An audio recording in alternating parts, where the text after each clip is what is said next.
Hello folks, Hot Rod Rodney 25. I don't have my microphone on, so I'm hoping you'll be able to hear me okay.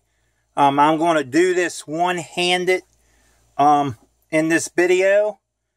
I'm going to show you what I just got done building. I'm going to turn those lights on by remote control. They're actually under the cabinet lights, but my mom decided she didn't want them after we bought them, and I brought them out here to use them for work lights.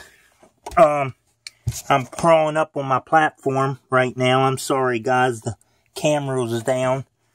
Here's what I just got done building. A piece of real estate, if you want to call it that.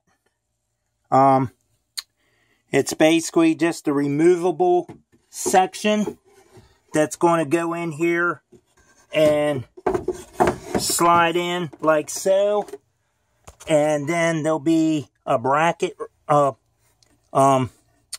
piece of bracket there. There'll be like pipe strap, sort of like this, only a little bit better than looking than that.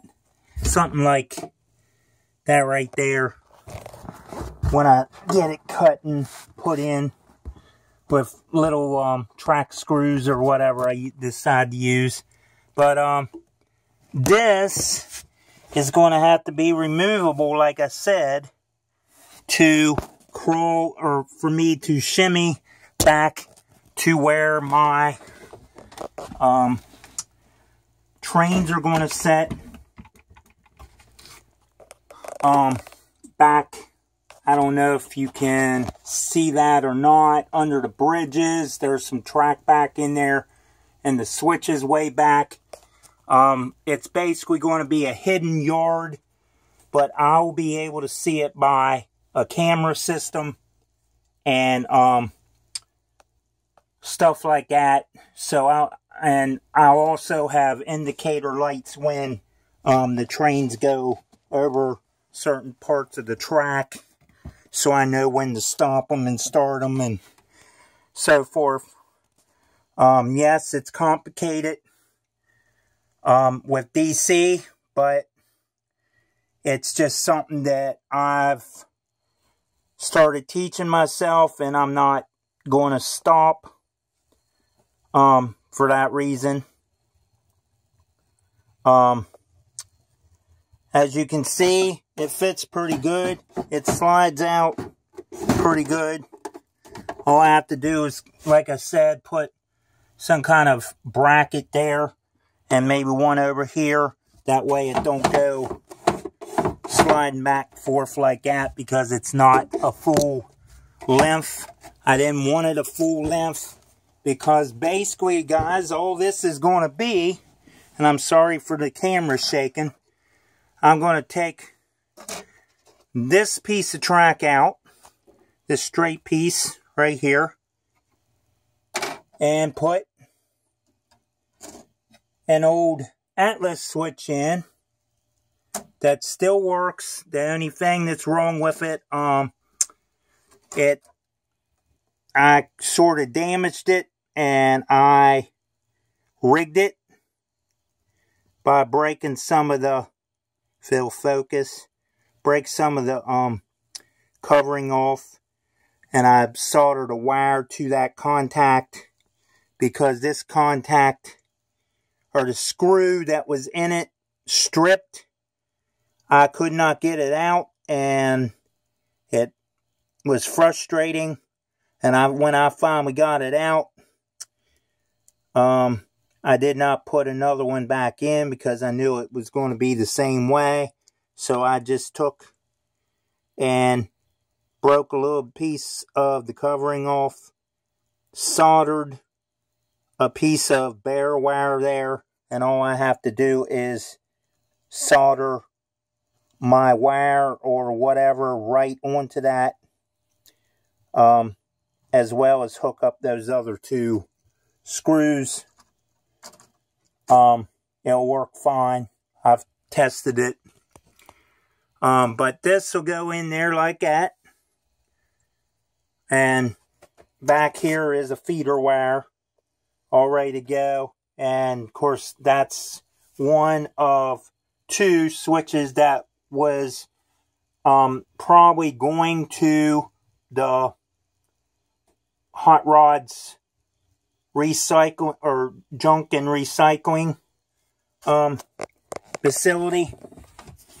That could change. I don't know. That's just where, where I was planning it. As you can see, the gondolas and the mess back there because of getting up here. I had to move some stuff, make places a temporary piled up workbench or a mess catch-all, however you want to describe it.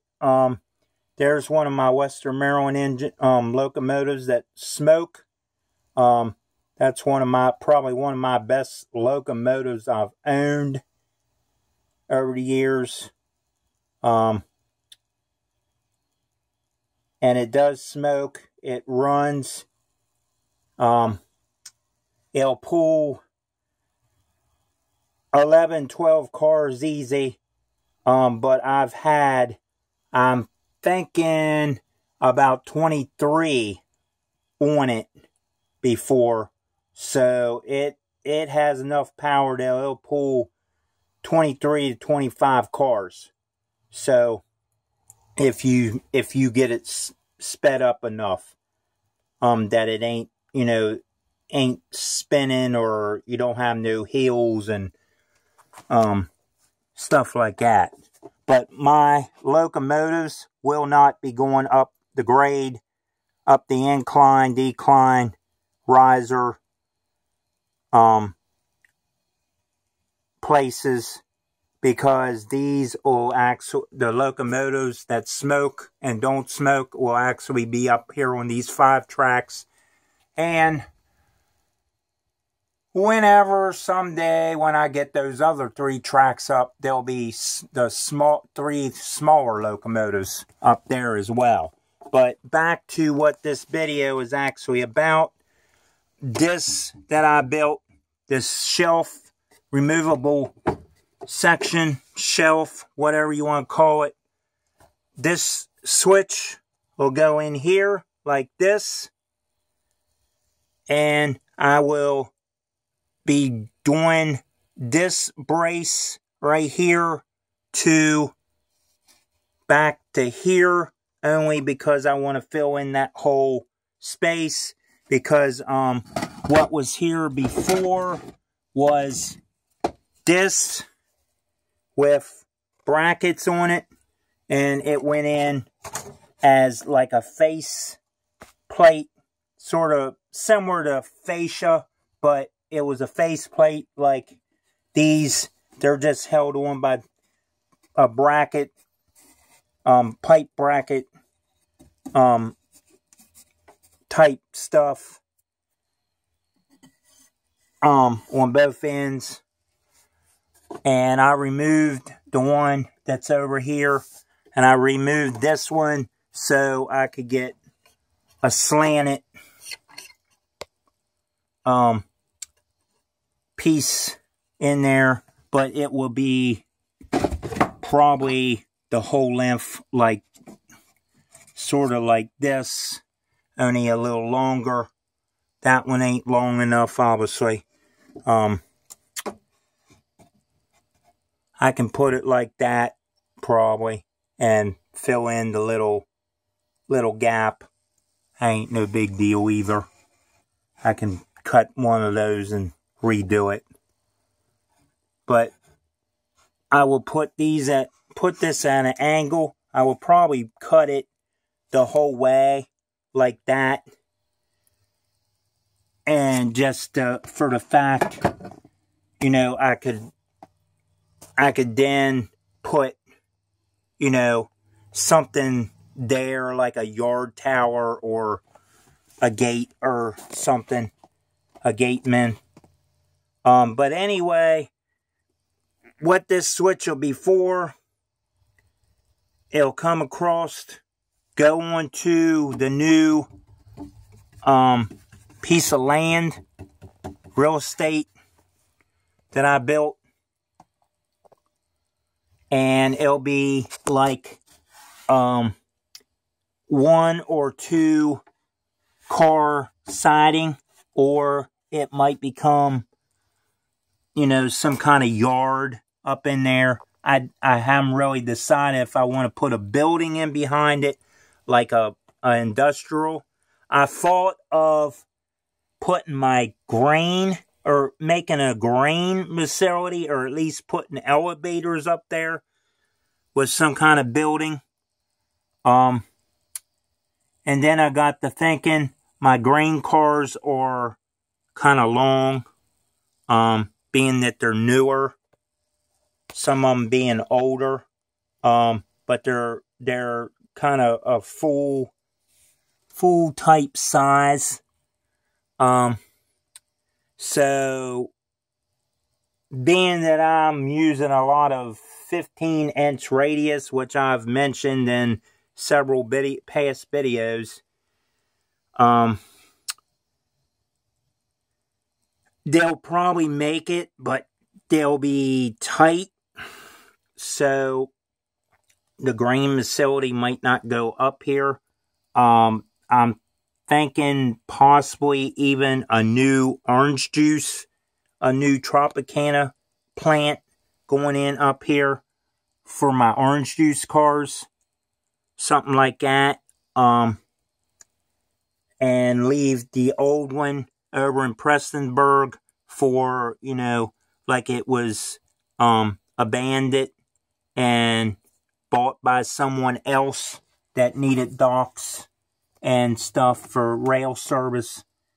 So anyway, that's what this is going to be.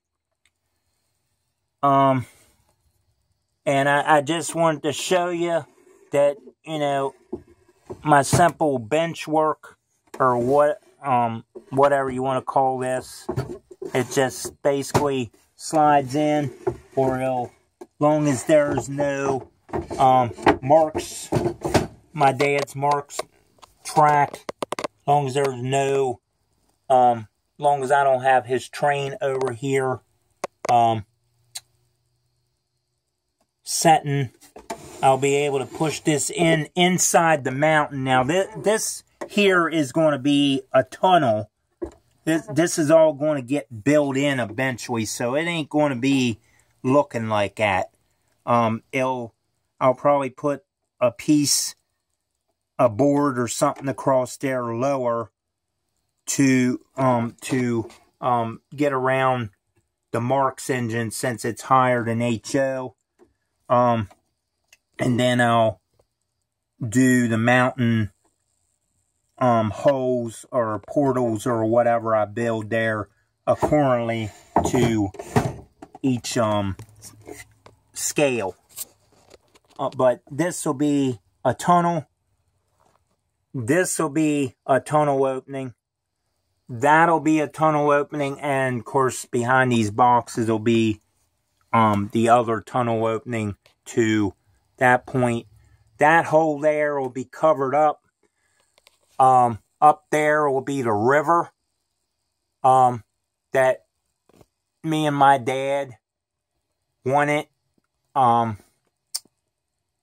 and a waterfall coming off the top where the end of the board is, and then down and coming off that bottom piece onto this piece right here on this level, back there, of course, and the tracks will come out along the edge here for the locomotives.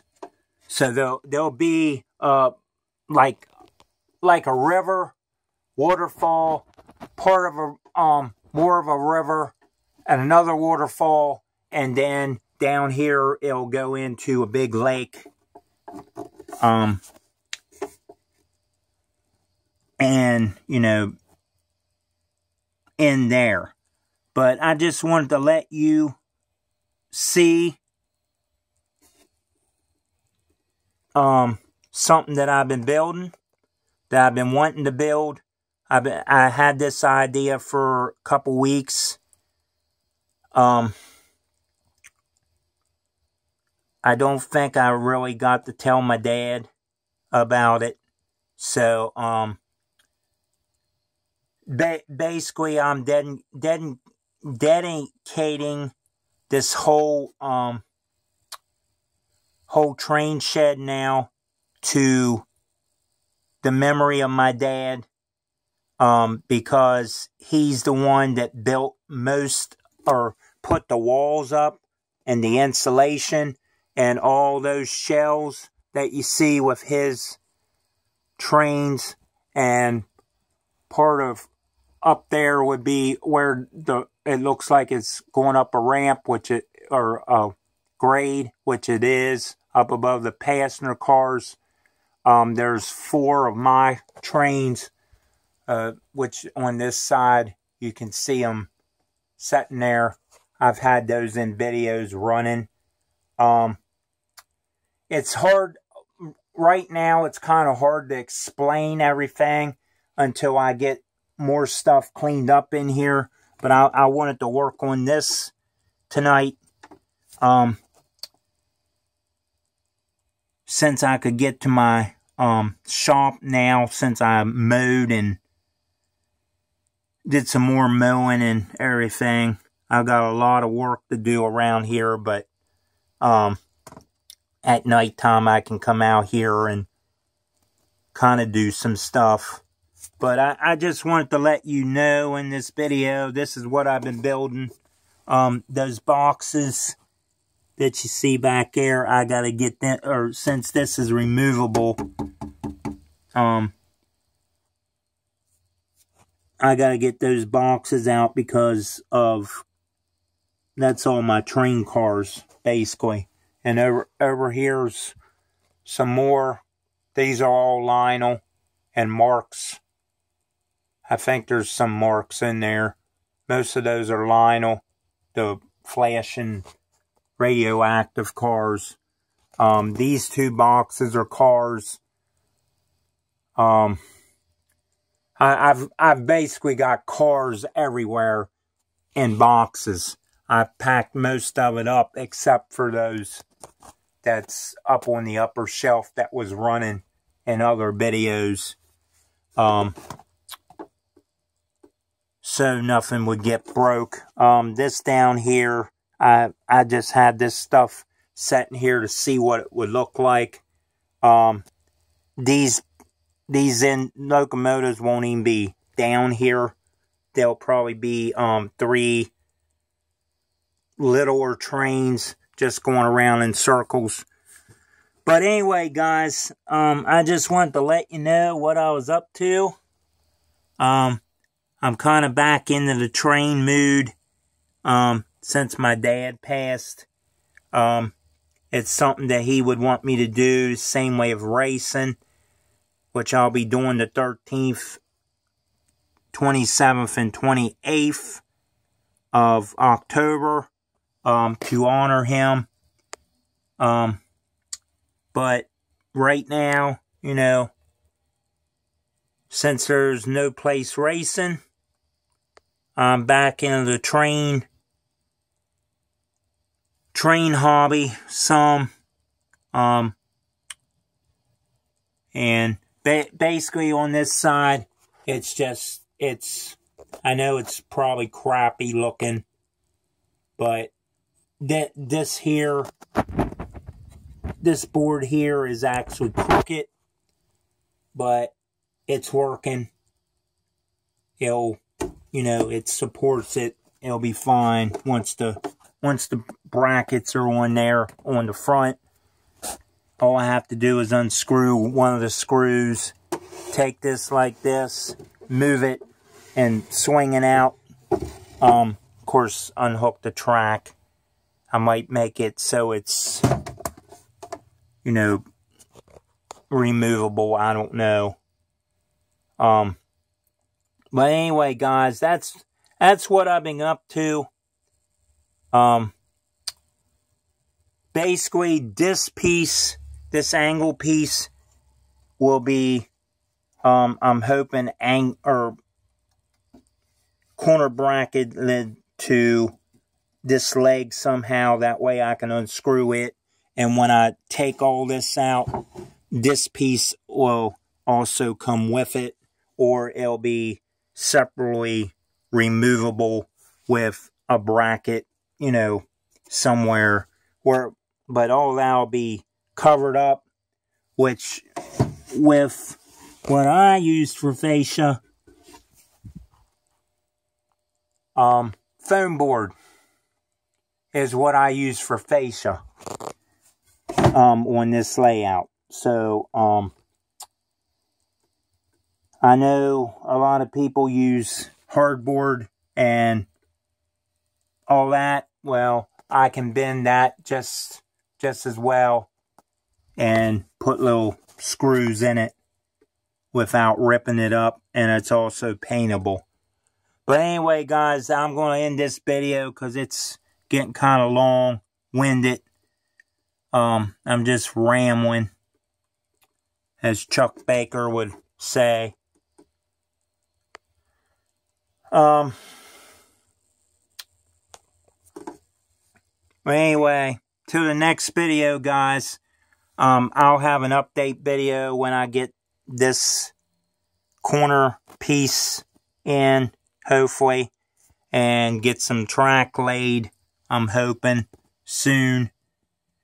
Hopefully I can figure out how to get another switch on there and get a lot more tracks, or like I said, it might be the new orange juice plant or something like that, or if I can get my green flower cars or whatever you want to call them to go around the turns in the back and go up the grade okay, and get up here and get situated like they're supposed to.